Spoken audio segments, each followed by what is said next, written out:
All right. We can build. All right. It is just a couple minutes after 3, and we have a lot of ground we want to cover. So let's go ahead and get rolling. Again, welcome everybody. We're so glad that you're able to join us this afternoon.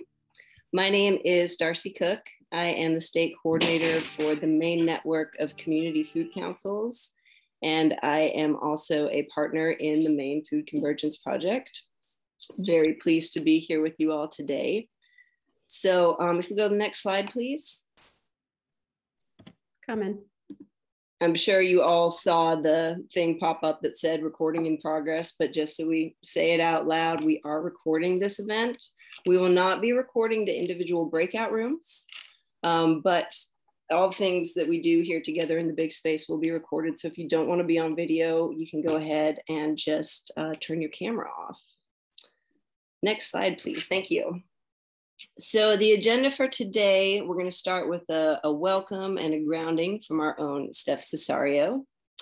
And then we're going to do some intros and some breakout rooms where folks can hopefully get to meet some new people, learn a little bit more about each other, about who's here with us today.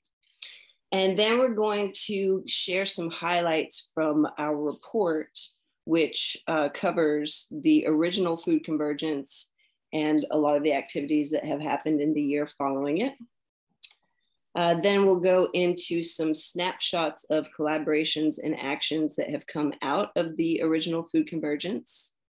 And we'll have another breakout room. It's a longer breakout room where we'll try to get in some in-depth conversations about how this convergence work can be useful and meaningful to folks in the work you're doing day to day. And then we'll close. So now I'm going to pass it over to Steph Cesario to do a gratitude and acknowledgement. I just wanted to pop in real quick. My name is Karen. I'm your Zoom tech. If you guys have any technical problems, feel free to go ahead and just send me a personal chat, okay? And there you go. Hi, friends. Invitation to get comfortable wherever you're standing or sitting, and you can follow along with me, but totally up to you. Once you're comfortable, you can let your eyes close and begin by just feeling for your heartbeat, listening for your heartbeat. Take a deep breath in and expand your rib cage, lungs all around your heart. And a breath out. Another deep breath in, all the way down to your belly now.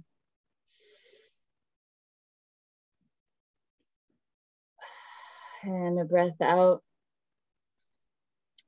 Invitation to just draw some circles with your nose. So just moving your head around on your neck, circling it one way. And then once you're ready, you can circle it the other way. You can take any other movements of the head and neck that feel supportive, like shaking your head yes and no.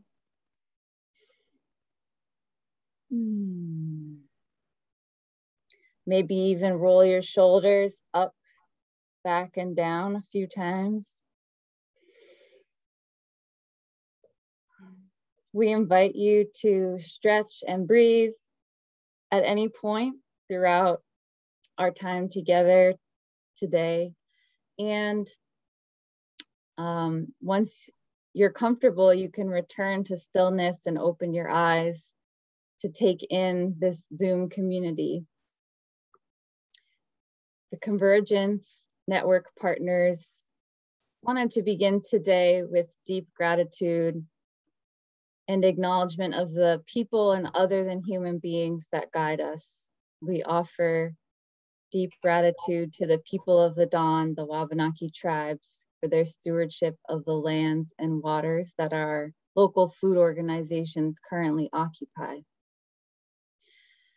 We honor the wisdom, guidance, and feedback of Wabanaki organizers and strive to act in solidarity and follow their leadership.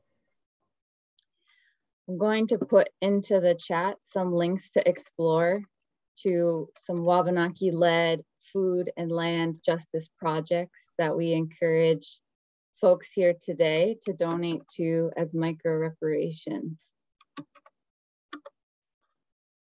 I'm going to pass it back to Darcy to go over some more of today's goals. Thanks so much.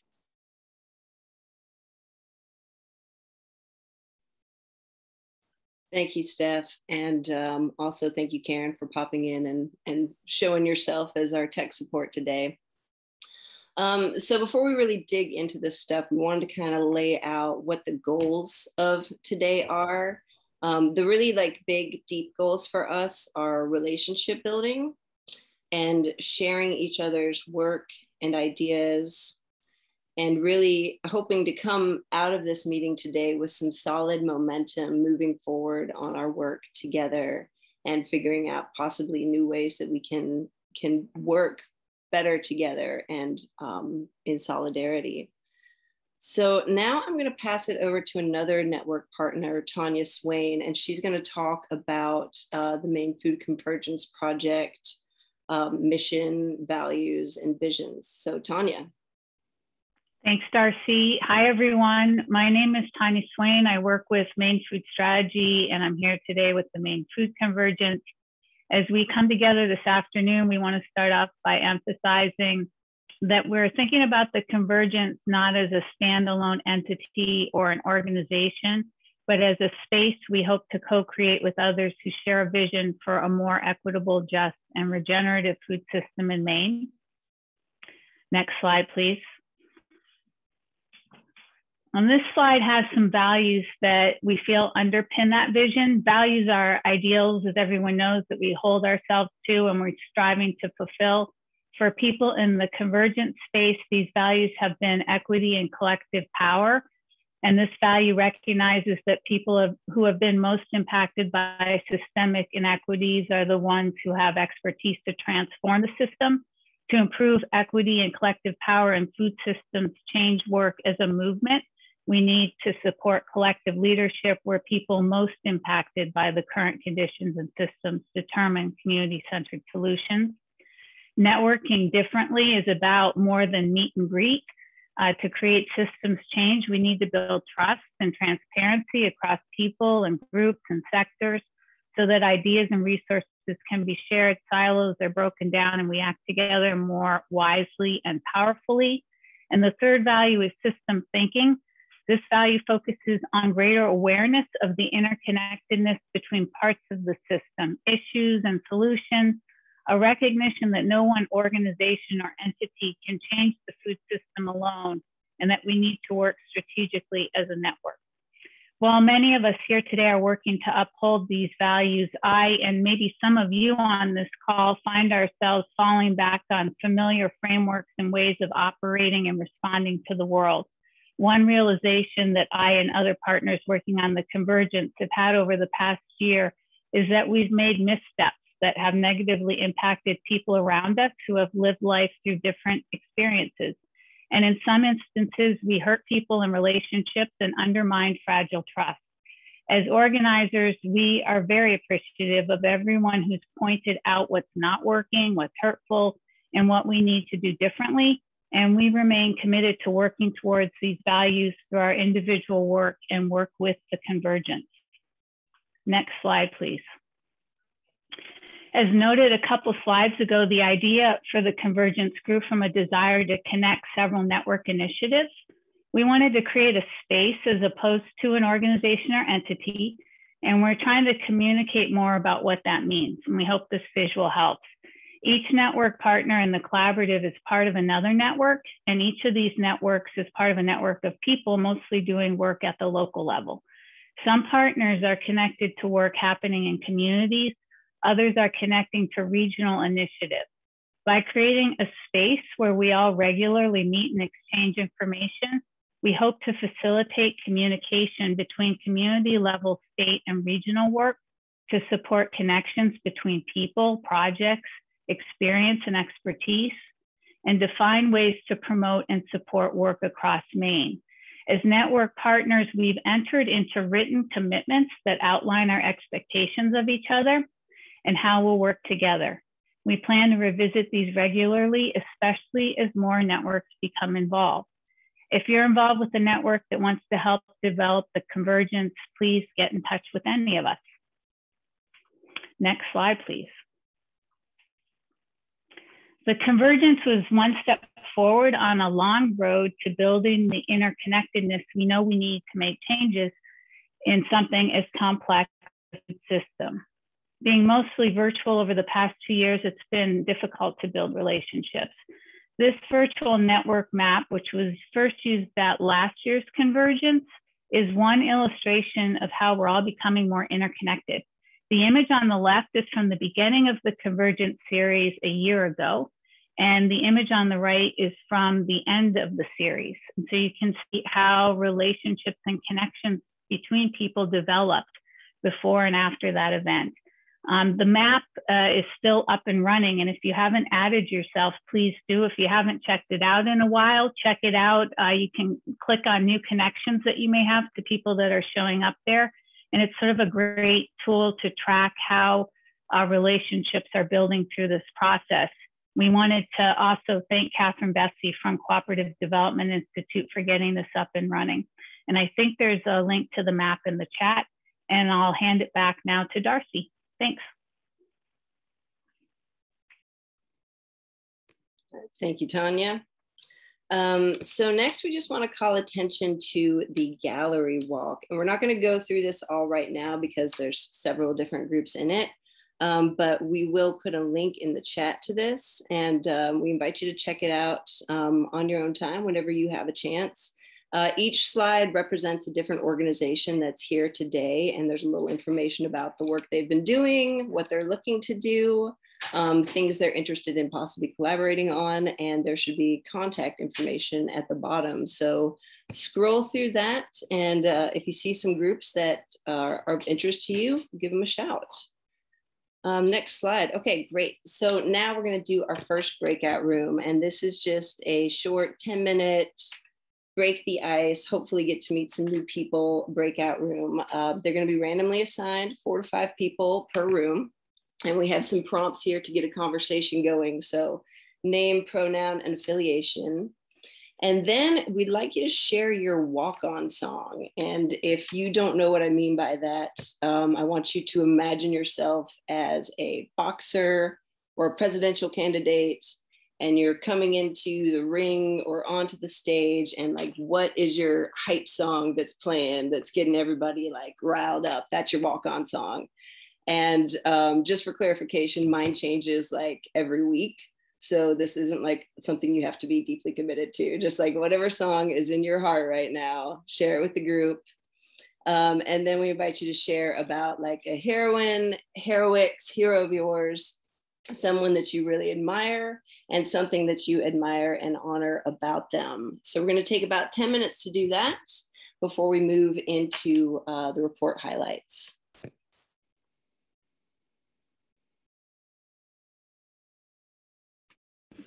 And we'll put that in the chat and in your broadcasted message, so you don't have to remember all of that. Oh, yes. Thank you, Amy. Sure. And Karen, you're going to broadcast that, I believe. Yep, I'm going to pause recording right now, and I'm going to open up the room. So if you just need to click on the little button that lets you go into the room. Welcome back, everybody. I'm just going to wait until everybody's here and continue on. I hope you got to meet a few new faces or reconnect with others and have a couple of giggles. We did. It's really hard for me to meet new faces in the food system in Maine, just saying. I believe that, Jim.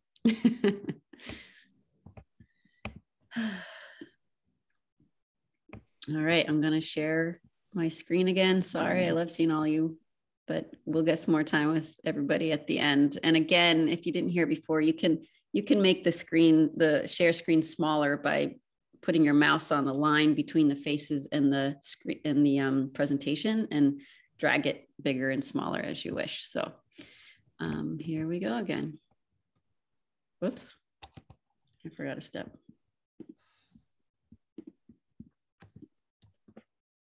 Okay. All right.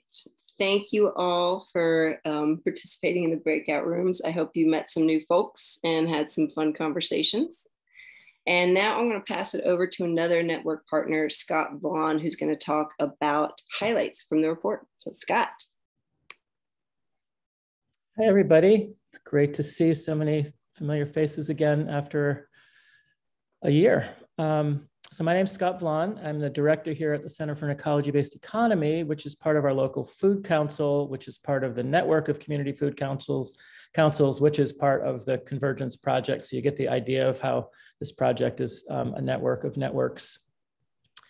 So after last year's Convergence, the Sewell Foundation, which is one of the Convergence supporters, asked the partners to create and release a report on the Convergence. And the idea was to help us learn where to grow the project and where to not grow the project. Also to help folks further connect with each other and build that network, and help us all reflect on and mutually support each other as we explore all the questions and sometimes challenging themes that arose out of the Convergence. And there's more to come on that. And a condensed version of that report, I believe Steph is just sharing in the chat right now. And also, I think it was sent out to participants this week. So you should have that in your inbox, but you can also grab it off the chat. So just a little bit on how this whole thing evolved. Some of you may know the story and others may be coming to it new. So the Food Convergence project really started with some conversations between folks from the Network of Community Food Councils, Maine Food Strategy, the Maine Gleaning Network, and Maine Farm to Institution. And the idea was to just collaborate around, all of us had been doing individual summits. At the time I was co-coordinating the Food Council network, and we thought we could combine, instead of doing these individual summits, to collaborate on a large gathering. We started throwing around some ideas. And then we were really encouraged by Zach and Hannah from the Quimby Family Foundation to pursue what we ended up calling an emergent strategy. And that is that we were envisioning a process which would allow the content of the event to really emerge through an inclusive process that would lead up to a final Convergence gathering, which we of course thought was going to be in person. We soon invited Maine Climate Action Now as a fifth partner to really emphasize that powerful connection between food and climate that we see playing out before us. So we started the process. We put together a survey and we got over 400 respondents, which was great. And as you can see from the slide here, it skewed heavily towards middle-aged white women who seem to be driving the food system in Maine, or this food system movement at least. And then those survey results, we spent a lot of time processing, and that informed 5 regional dialogues, which of course, again, were virtual. So the region thing didn't quite have the same effect, but we leaned on the food councils from those different regions to convene these events, which were very robust. And again, attended by, I believe it was around 300 people total between all those 5 dialogues. So all that information from the dialogues was processed, combined with the survey, and that's how that informed the Maine Convergence itself, which we ran last February and March. And that was planned using all of that information to develop 3 tracks. So we had a big plenary session with over 300 people. Then we divided into 3 tracks for 3 weeks, 3 hours each. It was quite a commitment. We still had hundreds of people involved.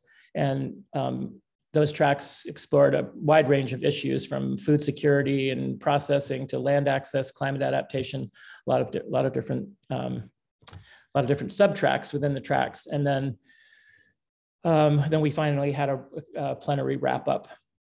And as you can imagine, the outcomes of this Convergence were far beyond and different than what we ever could have imagined when we started, which is the whole notion of this emergent strategy. What emerged was not what any one of us or any of us could have imagined. So to talk a little bit more about the lessons learned, I'll hand it over to Annie Doran, who's been coordinating this project. Thanks, Scott. Hi, everybody. Annie Doran. I'm coordinating the Convergence project for the last couple of years or more now. And so the lessons learned is really like the essence of the report that we just passed on to all of you. Through our speakers last year and our storytellers, presenters, breakout room conversations, and certainly through the process of planning, designing, hosting, following up after the convergence, as well as, moving forward after it through that process and the relationships we've been building, we've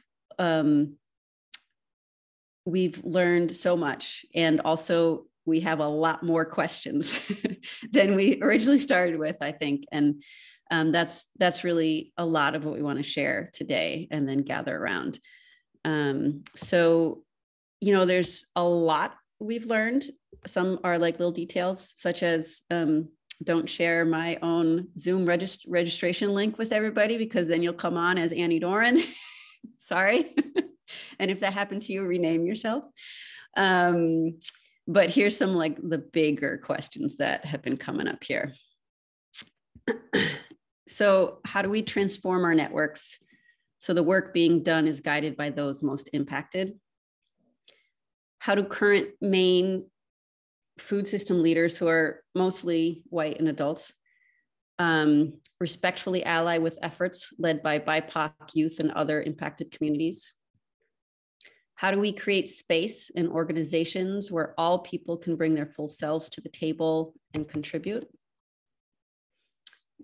Another piece that came up is that historic and current colonization and oppression in Maine institutions denies the role and greatly limits the ability of Indigenous communities to steward and preserve the land and waters.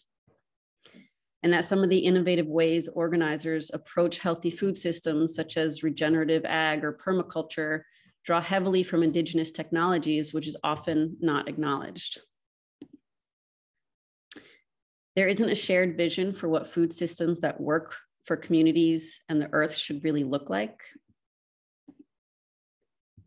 How do we collectively shift the narrative of the food system away from placing blame on the individuals for issues around food, land, and water access to placing responsibility on the system for failing to support us all to thrive?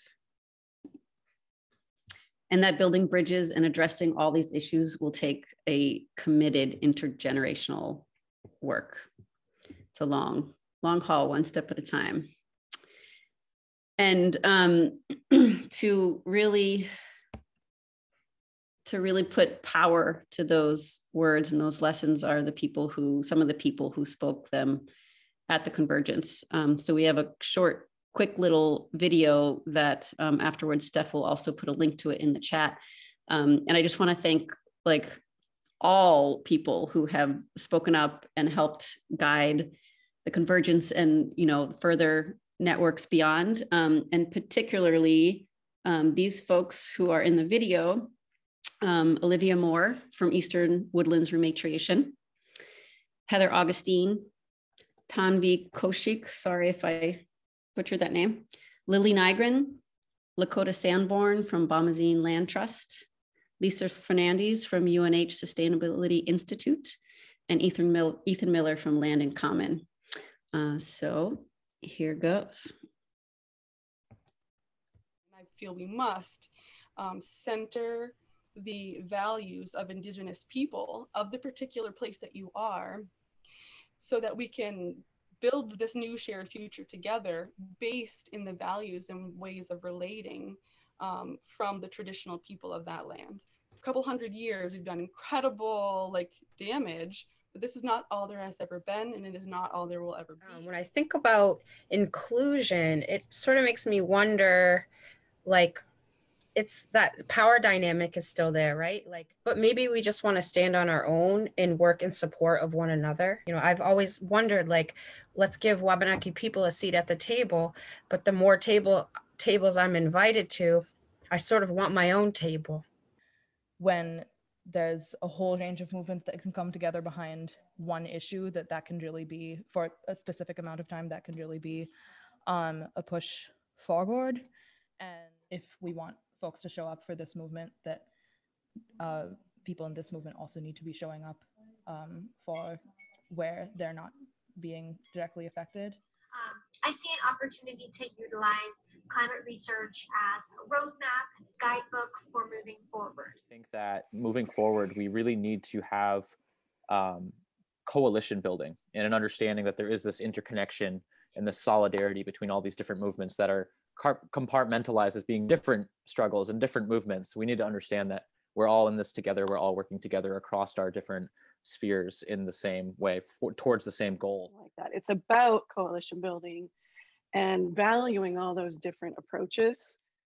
Healing from white supremacy and colonialism can't be a side project. It can't be an add-on to our work. If we can't make this work central to all of our organizations, then we need to be asking whether these organizations should actually continue to exist. And so now we need to learn how to finally become good ancestors for our descendants and for everyone else's. Okay, so we must. Hold on.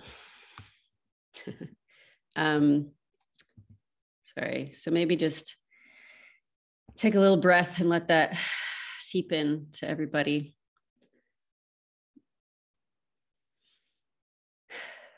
It's pretty powerful stuff. Okay, so we're going to take a quick moment. Darcy, you're up. All right. Thank you, Annie and Scott. And yeah, big thanks to everyone who participated in these really honest, real conversations. Now we want to take a minute and give everybody here a chance to give us some feedback. So if you click on the link that I believe Steph is about to put in the chat for the Mentimeter, we're going to give everyone a chance to answer in their own words this question: what were your biggest takeaways from the 2021 Convergence? And if you are with us today, but you weren't part of the 2021 Convergence, feel free to just chime in on what your takeaways are from the conversation so far today. And in a second, I'll share my screen once the words are rolling in and we can see collectively what we're coming up with. Perfect. Thank you, Annie. And so if you all see, it's that bottom link in the chat, www.menti.com. If you click on that, it should take you to a page where you can just type right in.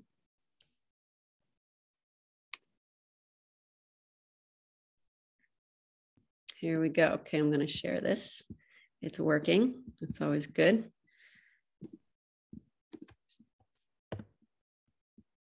And nice. Here's what we got. Answers rolling in. I love it. Eye-opening. That's good. Sadness. Yeah. Overwhelming. Definitely. No one perfect solution. And other folks, partners, or anybody actually, if you see something that catches your eye and you want to chime in, feel free to chime right in. Capacity, disparity.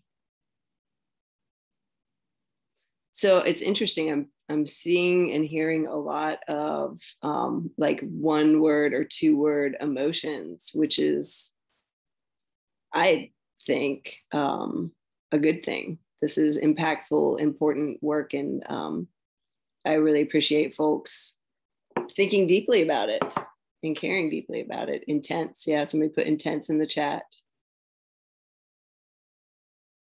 Challenging. Community groups divided. Radical, supportive change. I love that. That's wonderful. All right, I'm going to stop talking for a minute and just give folks a minute to absorb what's on the screen themselves.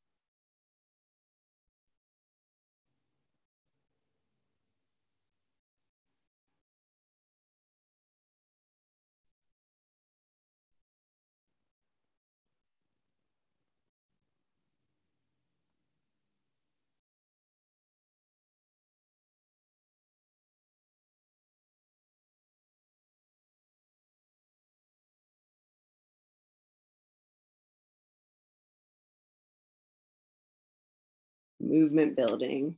Love it. Okay, so looking at the time, let's go ahead and move into a 5-minute break.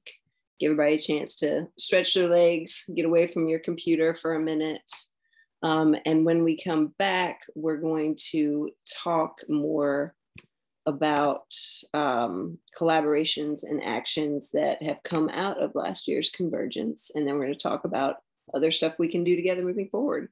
So it is 3:42 right now. Let's reconvene at around 3:47. Darcy, can we leave the Mentimeter up during the break? Oh, yeah, absolutely. Is that do that, Annie?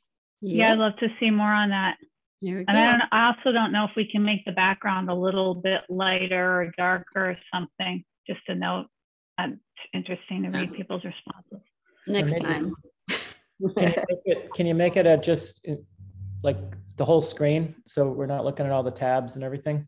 It might make it bigger. It's just hard to read on the laptop a little. All right. I don't know if can I do that. I'll try it while people are on the break. I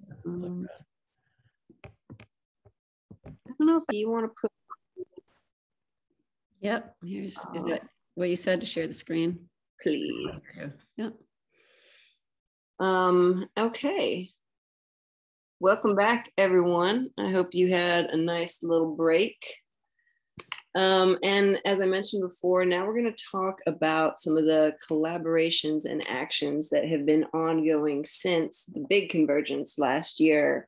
And before I pass the mic, I kind of want to just highlight that another thing we're learning and working on is really communicating that the idea of this convergence, the vision of this convergence, is to be a space where people can form new collaborations and partnerships, not as an organization that has ownership of projects and actions. And so that's something we're really kind of working on, like how best to, we'll wrap our own heads around what that means and how to effectively communicate that to other folks. So with this in mind, a few folks in the network are going to give us some snapshots of collaborations that have emerged since the Convergence last year or that are currently sort of being explored as potential collaborations. So I'm going to pass it back to Steph Cesario, who's going to talk about the solidarity process. So, Steph. Hi again. A major focus of the last year has been relationship building and trust building. We're kind of framing this as solidarity work, really partnering with racial equity and justice consultants out of Bangor and Maine Youth Action Network to guide us in this work around building relationships with BIPOC, Black, Indigenous, people of color led food systems initiatives and youth-led food systems initiatives. And this relationship building work is really slow, behind the scenes, and not visible via convergence, communications, and promotion. But it really is a big focus of the convergence networks for the foreseeable future. And this really looks like listening and learning on the best ways to tangibly show up for BIPOC-led and youth-led initiatives in a way that's not performative, but that's tangible, with the ultimate goal of transitioning our networks to be more equitable, diverse, distributing power and resources to those communities most impacted by food system inequities. So with the youth work, this really emerged because throughout the Convergence events 1 year ago, there was this ongoing gap of youth being a missing stakeholder group, both in the surveys and in the events, including requests from Convergence participants on wanting more youth engagement. So we started partnering with Maine Youth Action Network to really help cultivate our shift in our culture to support sustained leadership from youth ages 14 to 22 is kind of what we're thinking, like school students, Maine's public school students, college students. So we did host a youth-driven programming workshop for adults who are wanting to be allies to youth leaders. And we're transitioning into actually holding space for youth food organizers in Maine to share and build community around their top areas of action and interest around the Maine food system. So we're calling it a youth food convergence. So if any of you actually are a youth, identify as a youth, or you work closely with youth who are might be interested in this kind of event, you can connect with Maine Food Convergence at gmail.com. And with this, we're also training network leaders from the 5 convergence networks on how to facilitate and hold space for this event. So there's kind of this dual approach we're taking of supporting the adult leaders who are currently in leadership in the local food networks, and then also supporting youth and trying to build relationships between the two. I'm gonna pass it to Racial Equity and Justice Facilitator David Patrick to speak a little bit more about some of the relationship building work we're trying to do.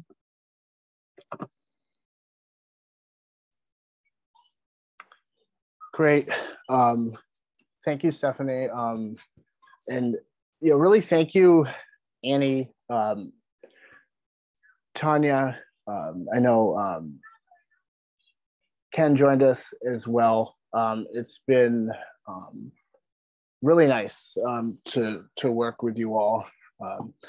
Lakota couldn't be here, but certainly deserves a bulk of the credit for a lot of the solidarity work that we have been doing and really co-creating. And so that's really what I want to talk about, is the fact that the collaboration and the outreach of the solidarity process has been a co-created process.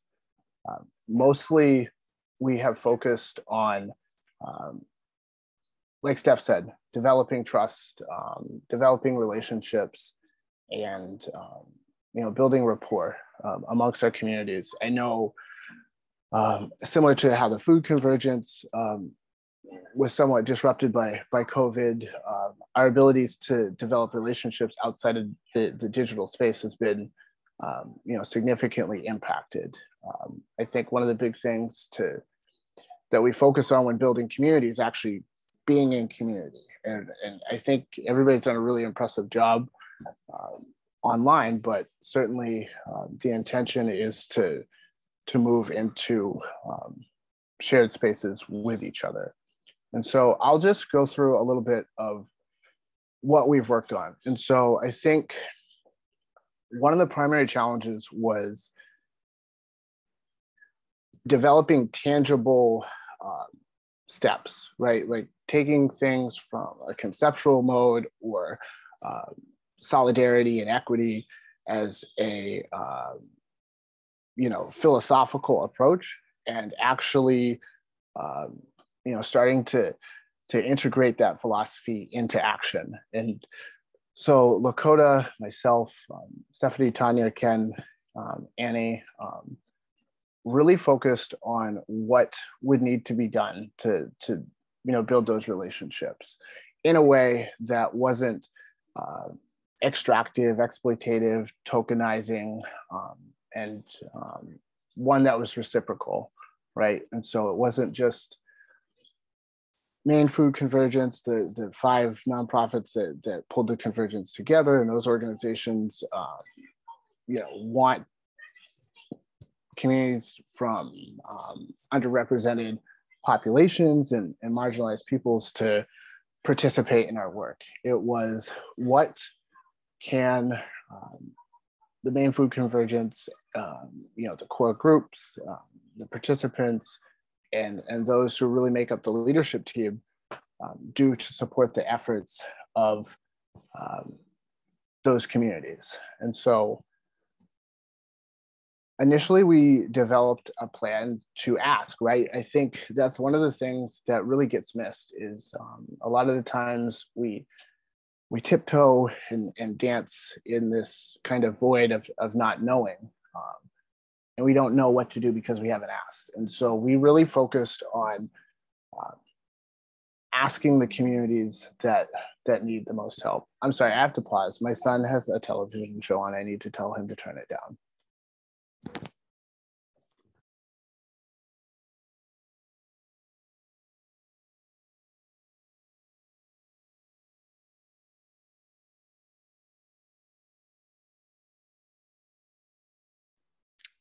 And just to input here, we're really trying to change the culture so that it's like totally okay to do that kind of stuff. So thanks for, David, thanks for role modeling the culture we want to create. Oh, I'm sorry. Pay attention to your kid for a second. Yes, right. I think that's great. I think that's actually a little bit of a good segue into norms, right? I think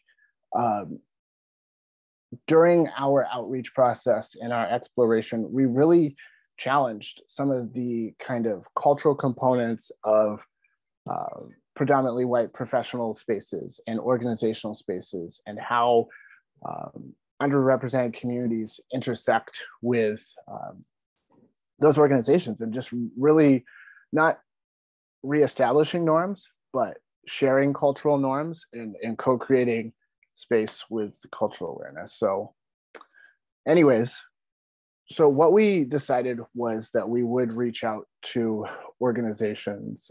We reached out to really a variety of organizations, resources for organizing and social change, Maine Youth for Climate Justice, Bomazine Land Trust, Wabanaki Alliance, Wabanaki Reach. We reviewed a lot of the work with the Ending Hunger, and of course, Ending Hunger 2030, Racial Equity and Justice, Peace and Justice Center, and then some of the local food systems in this area. And the purpose of doing that was to ask people what they wanted, like what do you need for support, and would support from Maine Food Convergence participants, members, locally, regionally, be something that would add value to those projects. And we're still in the process of really identifying what that looks like. But I think one of the overwhelming kind of themes was that people do want support. People do want to work with allies in community spaces and on community projects. David, here's your gentle 1 minute timer. Okay, and so that's where we are right now. Is we have some projects that are happening, coincidentally, in just about every region that was represented at the Food Convergence. There's a project, and so what we have decided to do is work with the organizations and communities in that region to basically team up and do hands-on work. That could be policy work, community organizing work, that could actually be hands-on farming and agricultural work. It could be boosting the signals of organizations, helping them get resources, supporting them with grant making and things like that. And so I guess in short, to wrap up, what we've learned really for, I'd say the last year, because we've had a lot of informal conversations, is that we're going to be asking communities what they need and working with them instead of making assumptions.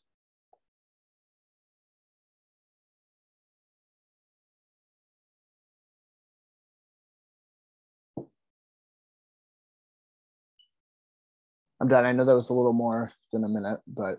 Thank you, David. No, that was great. I figured you would, and we appreciate it. So, Steph, if you want to circle back at all, or just continue on. So grateful, David.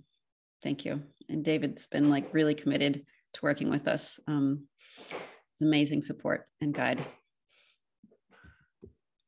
Thanks, David. I just want to speak briefly to some of the other work areas that we've really been moving forward since the Convergence.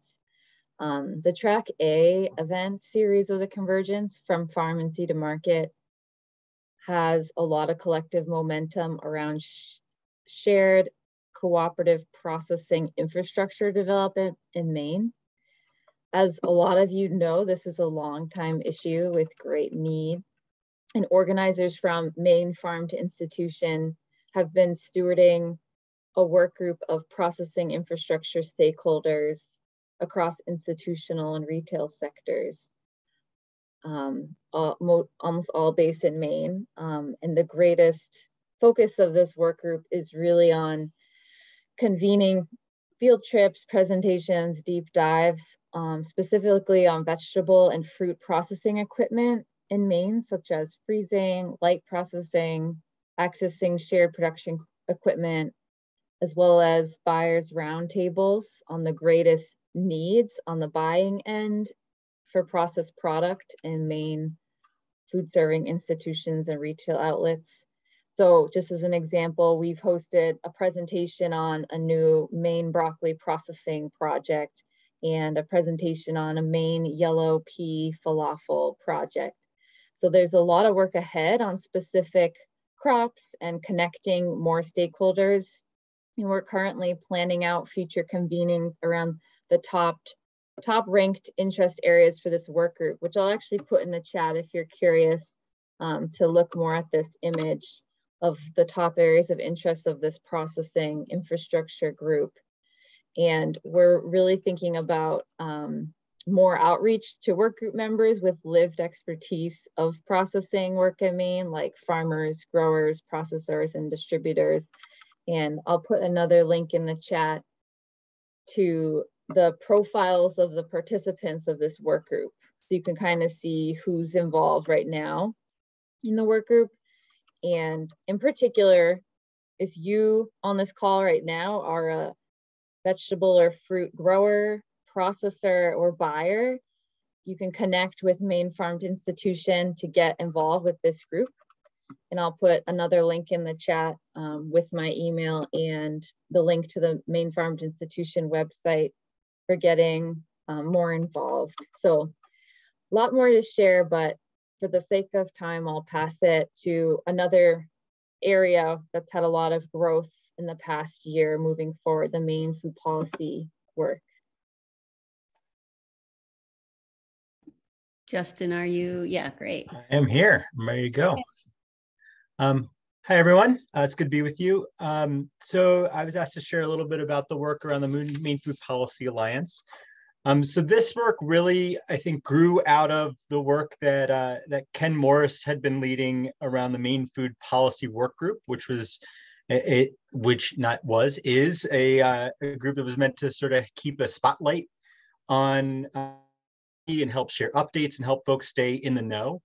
And the idea that sort of grew out of that and it grew out of the Convergence and is this clear need around advocacy was, what would it look like if we built an actual alliance around advocacy for the system that could allow us to have more collective political power, raise up all of us as opposed to, each individual organization that participates in advocacy work having to do that legwork on their own, and the coalition building and the lobbying and all that sort of thing on their own. And so we pursued a grant from the Sewell Foundation to essentially try to design this. And we started this work last fall, and this last fall was focused a lot on some landscape analysis. And we tried to understand, what are the needs and what, is there a need for this and what does that look like? And we heard yes. And so I think the piece that we sort of moved into from there was sort of this design phase. And the idea was throughout all of this had been what we ultimately want to create, whether it's a independent organization or if it's a coalition, is something that has a governance structure that is very much centering the lived experience and the folks on the ground, and essentially giving the power to people who traditionally have not experienced that power.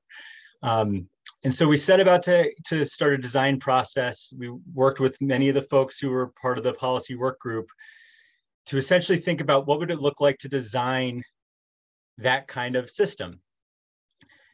And one of the big learnings we had as we've started to go down that work is, while we had this vision of, a governance structure for this policy alliance that could do things, for example, like this, make decisions on what are the pieces of policy that the alliance as a whole is supporting. What's the alliance's policy agenda, and how is the alliance supporting the work happening all across the spectrum?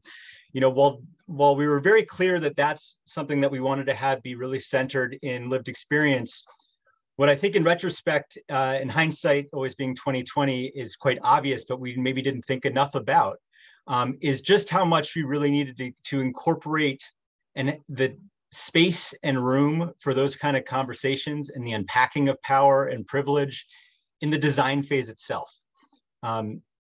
We thought about it a little bit, and we worked to get some folks as a part of the design team that represent lived experience and bring different perspectives to the table, and folks that have not traditionally been involved in these kind of processes.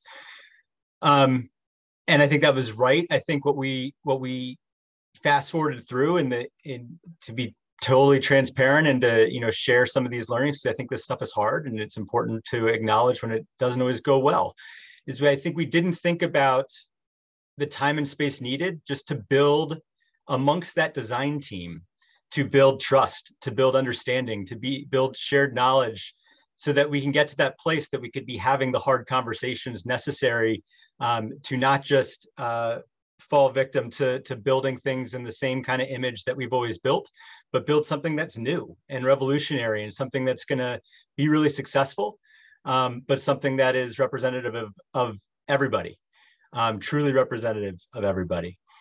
So that's where we are now. We are slowing down the work to make sure that we're creating space for that.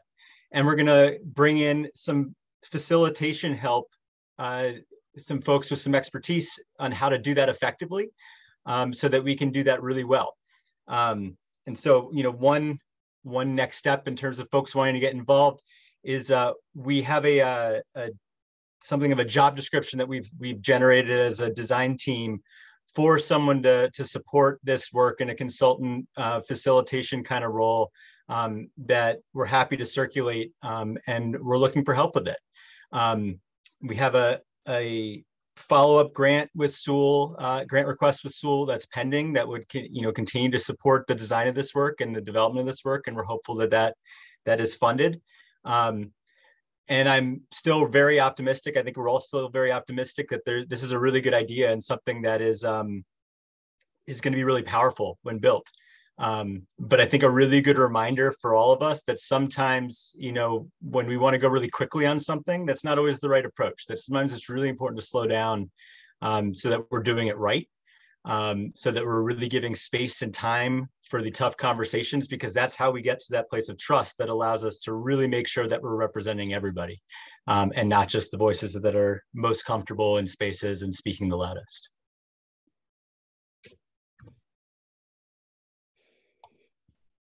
Thank you so much, Justin. Tanya, you up next? Thanks, Annie. I'm looking at the time and just doing a time check on myself. Are we running a little bit behind? Yeah, a little bit, so keep it quick. Okay. So this is a great segue from Justin and some of what David talked about in terms of collaborative work ahead. I think we've shared a little bit about, or tried to share, how important the relationship building piece is, and we know it's so critical to network and movement building. So one of the pieces of work we will continue to work on is trying to move that forward, but also just being mindful that it takes time and thoughtfulness. So in addition to some of that work that's underway over the coming year and hopefully further beyond that, we're looking at the convergence space as an area where we can bring people together that are working on other initiatives. such as Ending Hunger 2030, Food Solutions New England, the New England Feed New England Project, and some of the other work that's happening. We're looking at how our networks can work together on communications, specifically to increase efficiency and figure out how by working together we can reach more people more effectively. And we expect to start hosting small gatherings like this one throughout the year, wondering how people feel about another statewide event, possibly in 2023. If this piques your interest or your organizations, let us know. We're looking for partners that might be interested in helping with the planning committee or helping to design the event. And I think with that, I'll hand it off to Darcy for the next part of our meeting. Awesome. Thank you, Tanya. Thank you, David, Justin, Steph, Annie, everybody. Really, really exciting stuff. Really good stuff. Now it's time for our second round of breakouts. And this is going to be our bigger breakout room. We're going to go till about 4:40. So just under a half an hour. Again, these are going to be randomly assigned groups, 4 to 5 people. And what we're going to ask is appoint a quote unquote lead person in your group. This is not someone that's in charge. This person is going to take the link for the Google Doc that we're going to put in the chat and make a copy of that. Please don't write in the original one just because then it gets all messy and confusing with a bunch of people writing in at once. But make a copy and you'll use that to take some notes from your conversation. Please feel free to keep the notes like super brief, just key points, key themes, whatever you feel is important to share back with the group. And the questions we're going to discuss in these breakout rooms are the prompts you see here at the bottom. What is your organization working on that's connected to any of the lessons learned or actions? And what from the Convergence report most resonates with you, or what are you grappling with? So before we go into the breakout rooms, can we go to the next slide, please? Since this is going to be kind of a deeper conversation, we want to lay out some conversation guidelines. These are a few best practices that have been developed with many of the people here in this group today through a number of meetings. And these will also be listed in your Google Doc if you want to refer back to them. But I was going to... Not anymore. You just have to take it in here and bring it to your rooms. Oh, okay. Will you go back to it then, to the conversation guideline, please? So we are better together. We prioritize authentic relationship building. We're aware of the space we take up. Some people know this is the step up, step back practice. We commit to confidentiality. The stories that we share in these spaces stay in the spaces, but the lessons can come out of them. And we acknowledge that we are all imperfect. We are grateful for each other's contributions. And we realize we will not always follow these agreements perfectly at all times. When we break these agreements, we will assess our own impact and take responsibility. So with that in mind, we were going to send folks off to the breakout groups. And if you find once you get in your breakout group that you are having any sort of tech issues or any conflict issues, feel free to just pop out, raise your hand, and you can come back to the main room and we'll work it out. So I believe that's everything. Was there anything else I needed to share, Annie, before we go off? No, just to emphasize, the directions are in that Google Doc. So make sure one of you make a copy and you can just follow step by step in that Google Doc. And you'll have till 4:42 and then you'll all come back. Perfect. All right. Enjoy the conversations, everyone.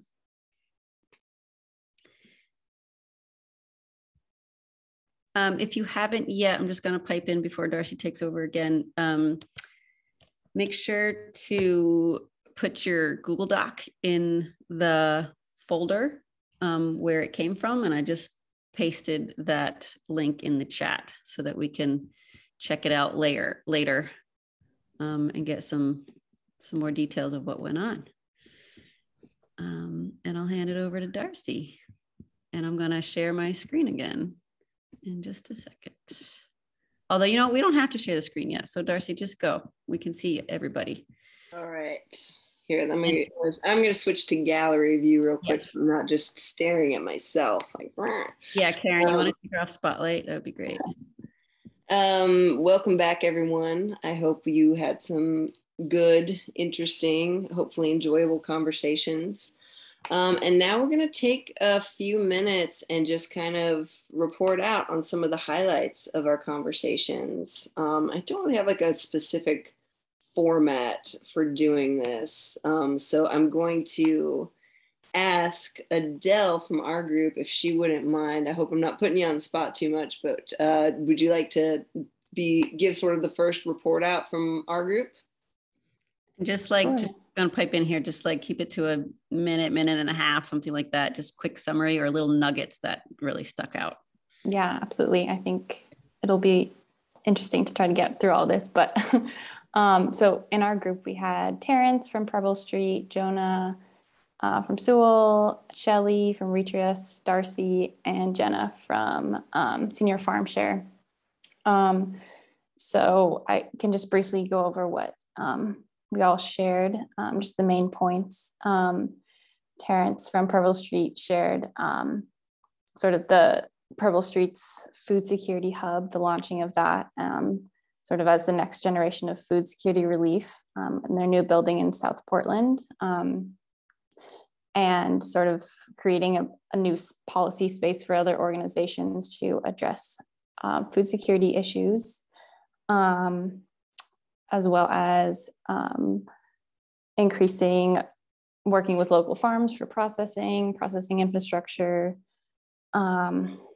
Jenna shared a bit about Senior Farm Share and sort of maybe in the future, just general thoughts about connecting seniors who are participants of Senior Farm Share and potentially connecting their land to people who want to grow food or access to food, and connecting with land in common potentially. Jonah shared about his work with Sewell and organizing sort of how Sewell has funded a lot of the work that's going on and continuing to support work on equity and justice, especially the BIPOC-led food system work in Maine. And Shelly shared about Retrius and sort of how her two projects with educational orchards in school and back to school gardens continue to empower people to grow their own food and equity and resilience.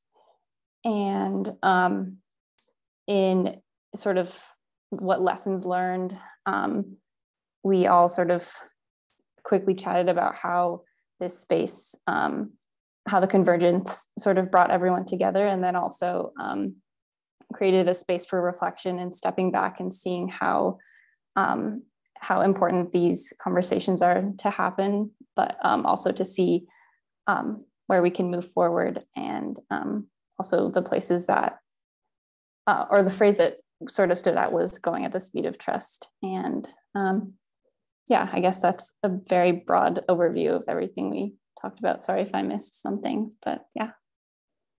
No, that was excellent, Adele. Thank you so much. And yeah, as folks are sharing out, like if you really kind of want to just like get the broad strokes, the major highlights, you know, the kind of big themes that came out of your conversations, that would be wonderful. We are unfortunately coming up on time. But who wants to share out next from a different group?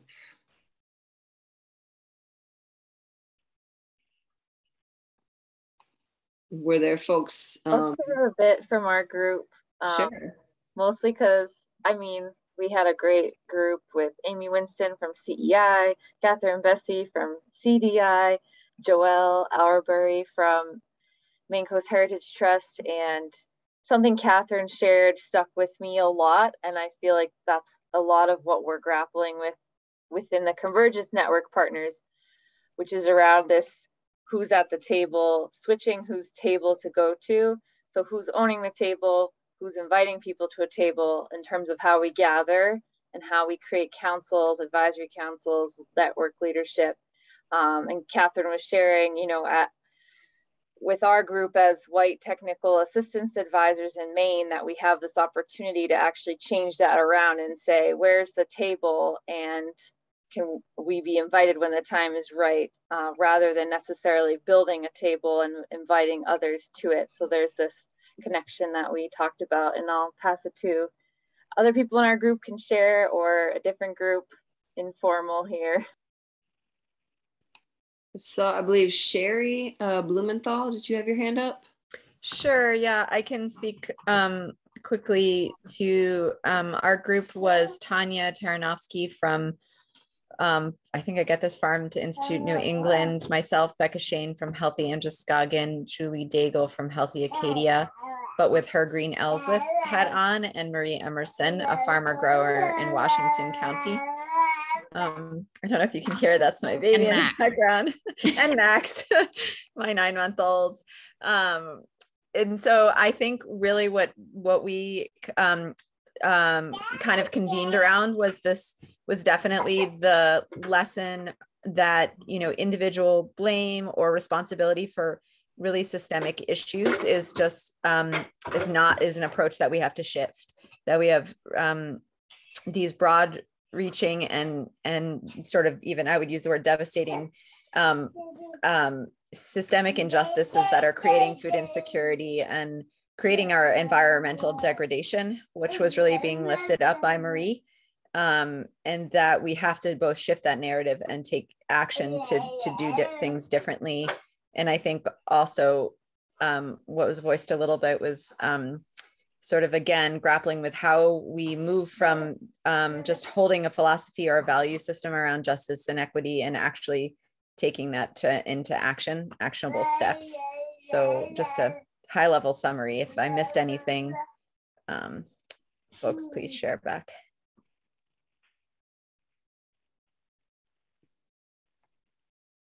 Fantastic, really good stuff. Other folks want to share out? And to clarify, you don't have to be like the note taker or the lead person. You can be, but if there's something in your heart, just share it on out.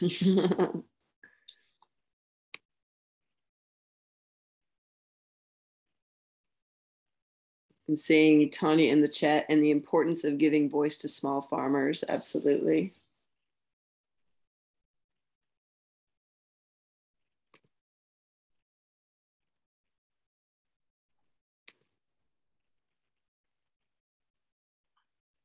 Any more final thoughts before we move on? I can share a brief line from our talk. We had the line that hunger or solving hunger involves more than just putting a meal on a plate. It involves solving the injustices around healthcare and housing and employment and transportation and kind of all those other extremely diverse and varied problems, but equally as important, and everything affects everything kind of idea that was a common theme in our group as well. Yeah, absolutely. Absolutely. And I see one more comment in the chat from Teresa. It takes a lot of time and energy to collect people's trust and stories of living with food insecurity and lack of funding to collect and share these stories. Yes, absolutely. All right. Well, our time together is almost over. I thank you so much. I am really grateful to have been here and been able to be a facilitator for this meeting. I'm going to pass it back over to Tanya, who's going to talk about some potential next steps, call to action, and take us out. So thank you all so much. And Tanya. Thanks, Darcy. I'll try to keep this brief. As we close this afternoon, just again, deep appreciation to everyone who took time to join today's call. In the near term, some ways to connect with the project. There's an e-newsletter that goes out regularly. You can sign up for it on the Maine Food Convergence website. There's a Facebook page where we post stuff, and people are welcome to also share stuff on that page. We're finding ways to include youth more in our work. and that need keeps surfacing. As we talked about earlier, the Youth Food Convergence Circle on April 19th is a way for folks to connect. And also, again, invite your feedback or reactions on the report and the next steps that have been shared today. There's going to be a link in the chat as well to a survey for today. And then a final thanks to our sponsors. Again, you know, there's never enough resources, as everybody on this knows, to do this work. So we're very grateful for the foundations that have supported our project coordinator and work groups and partner projects over the past year, and just a lot of the other great work that's happening in Maine. Thanks to the Quimby Family Foundation, the Sewell Foundation, the Onion Foundation, and the Grassroots Fund. And also thanking everybody who served as an advisor to the network partners or shared frank input with us over the last year.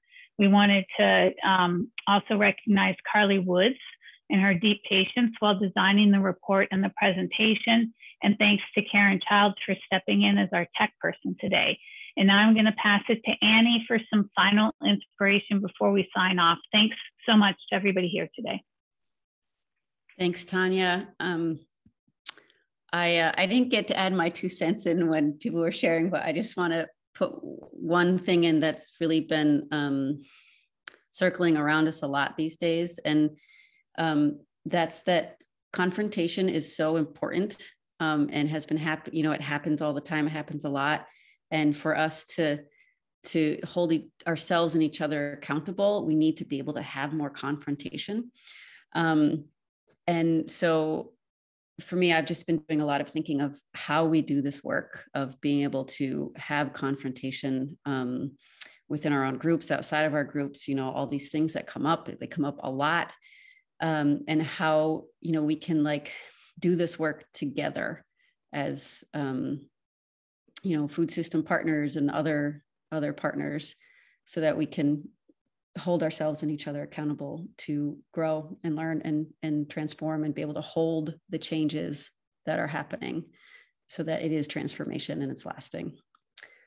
So that's my 2 cents, but I'm going to close this out first with just a little reading, brief reading, and then put Golden Oak back on and a link in the chat to their website. And also, I'm not sure Scott said this, that they are playing on April 23rd in the evening at CB's 2030 Vision Climate Convergence. And you can check out CB's website, cebe.org, for more information. In the chat too, Annie. In the chat, Scott's doing it. Thank you, Scott. So I'm going to play Maple Spring by Golden Oak. And before that, there's a little reading by Sierra Pickett that I think captures what we're trying to do here. Starling's murmuration consists of a flock moving in sync with one another, engaging in clear, consistent communication and inhibiting collective leadership and deep, deep trust. Every individual bird focuses attention on their 7 closest neighbors and thus manage a larger flock cohesiveness and synchronicity, at times upwards of over 1 million birds. And with that, I'm gonna play some Golden Oak and enjoy the music as you transition back into life. Thank you for being here, everybody. Thank you, everyone. Soon in person. Oops. Still hear that? Oh, maybe not.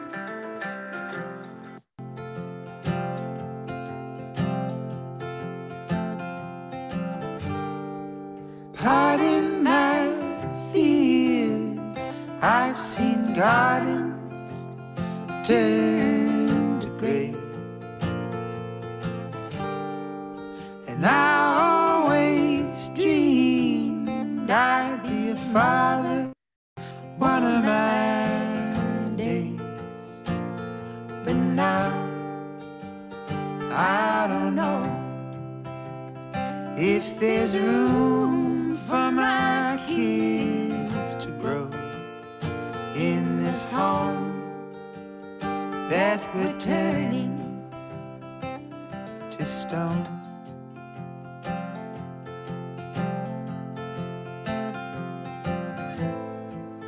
High on the mountain, seeds in the wind, searching for somewhere to start again. Oh.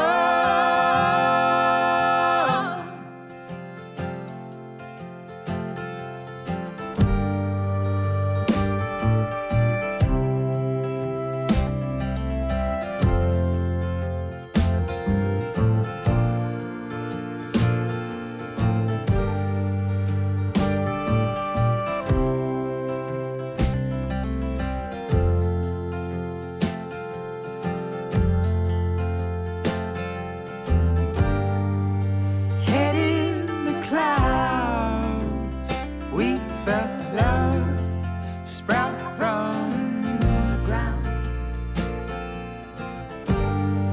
She's got my soul through the smooth times and the rough. But how can we turn two lives into three when tomorrow might only be a dream?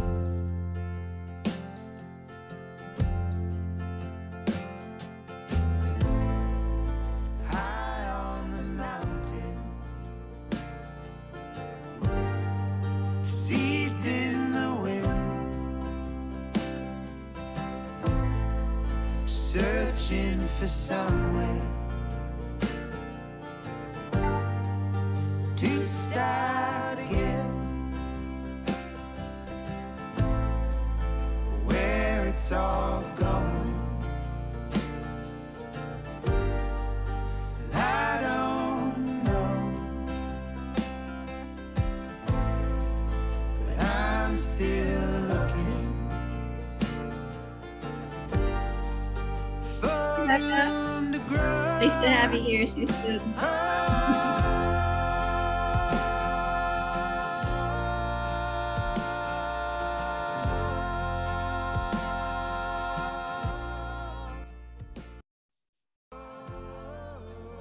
Right.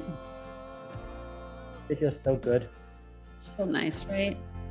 Can you figure out how to stop the recording? I think